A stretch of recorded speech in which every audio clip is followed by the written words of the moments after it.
ऋषि मुनियों के जमाने में जब उन्हें कोई बात बुरी लग जाया करती थी या उनकी तपस्या भंग हो जाया करती थी, तब वो लोग अपने कमंडल से जल निकालते थे और सामने वाले को श्राप दे दिया। लेकिन आज जमाना जो है वो परमाणु बम का है। युद्ध होता है तो परमाणु बम की धमकियां दी जाती। अब राज्यसभा में नारकोटिक्स बिल को लेकर चर्चा हो रही थी, लेकिन अचानक से कुछ ऐसा हुआ कि जया बच्चन एकदम पगला सी गई, मानो नारकोटिक्स बिल की चर्चा मात्र से ही इन्हें नशा चढ़ गया हो।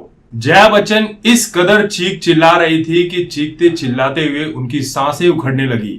ऐसा लग रहा था कि उनके दिमाग की नसें फटकर बाहर चली आएंगी और राज्यसभा में भांगड़ा करने लगी, क्योंकि गुड्डी अब बुढ़ी हो गई है और अक्सर बुढ़ापे में लोगों की सटक जाती है, और राजनीति में आए बहुत सारे लोगों की तो अक्सर ही सटक जाती है।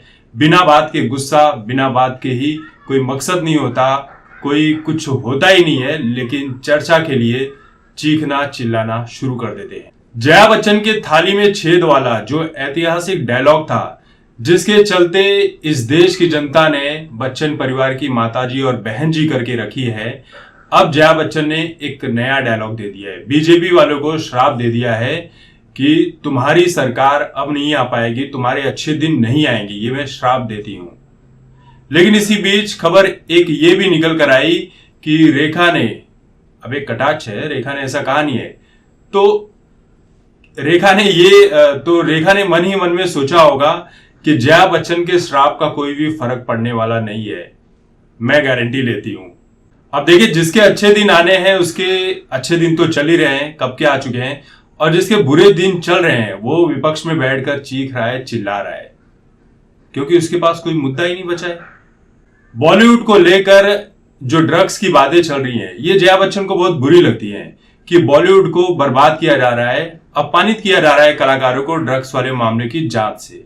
इसी बीच एक खबर बीच में ये भी आई थी कि बहुत बड़े एक कलाकार हैं, उनकी जो नातिन है कि क्या है, वो ड्रग्स वाले मामले में फंस सकती है। कहीं जया बच्चन अपने घर को लेकर तो चिंता में नहीं है, इस वजह से पहले से चीख चिल्लाकर माहौल खड़ा कर रही है। देखिए, जया बच्चन इसलिए चीख चिल्ला रही थी क्योंकि कल इनके परिवार का नाम पनामा पेपर लीक मामले में सामने आया था और ऐश्वर्या राय बच्चन से घंटों पूछताछ की गई, अभिषेक बच्चन से पूछताछ की जा चुकी है और अमिताभ बच्चन जो है उन्हें भी समन जारी किया जा सकता है।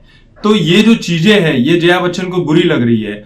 अब भाई ये लोग अपने आप को महानायक समझते हैं, महानायक के परिवार का समझते हैं। देश की जनता ने इतना मान सम्मान दिया, इनकी फिल्मों को सुपर डुपर हिट कराया, अपने सर आंखों पर बैठाया। जब पूरे परिवार को कोरोना हुआ तब देश ने इनके लिए मन्नतें भी मांगी थी, लेकिन ये परिवार सबसे स्वार्थी परिवार है। ये परिवार ना राजीव गांधी का हुआ, ना गांधी परिवार का हुआ, ना अमर सिंह का हुआ, ना किसी भी परिवार का ये हुआ। जहां जहां मौका मिला, जब जब मौका मिला, मौके का फायदा उठाया, किस्तों में उठाया और फायदा उठाकर निकल गए। अब नौबत ऐसी आ गई है कि पूरे परिवार के ऊपर हजारों करोड़ के घोटाले का केस चल रहा है, जांच चल रही है, ईडी लगातार पूछताछ कर रही है। कम हाइट वाली जया बच्चन ने चीख चिल्लाकर पूरे बच्चन परिवार की इज्जत को सड़कों पर नीलाम कर दिया है, क्योंकि जया बच्चन में चीखने और चिल्लाने को लेकर इससे ज्यादा कोई टैलेंट है ही नहीं। ना एक्टिंग में इनका टैलेंट है, ना राजनीति में कोई टैलेंट है। पनामा पेपर लीक मामले में तो ये भी पता चल गया कि भाई इनका देशभक्ति से भी कोई लेना देना नहीं है, देश को खोखला करने का काम ही कर रहे हैं ये लोग। इसलिए चीखा जा रहा है, चिल्लाया जा रहा है, श्राप दिया जा रहा है।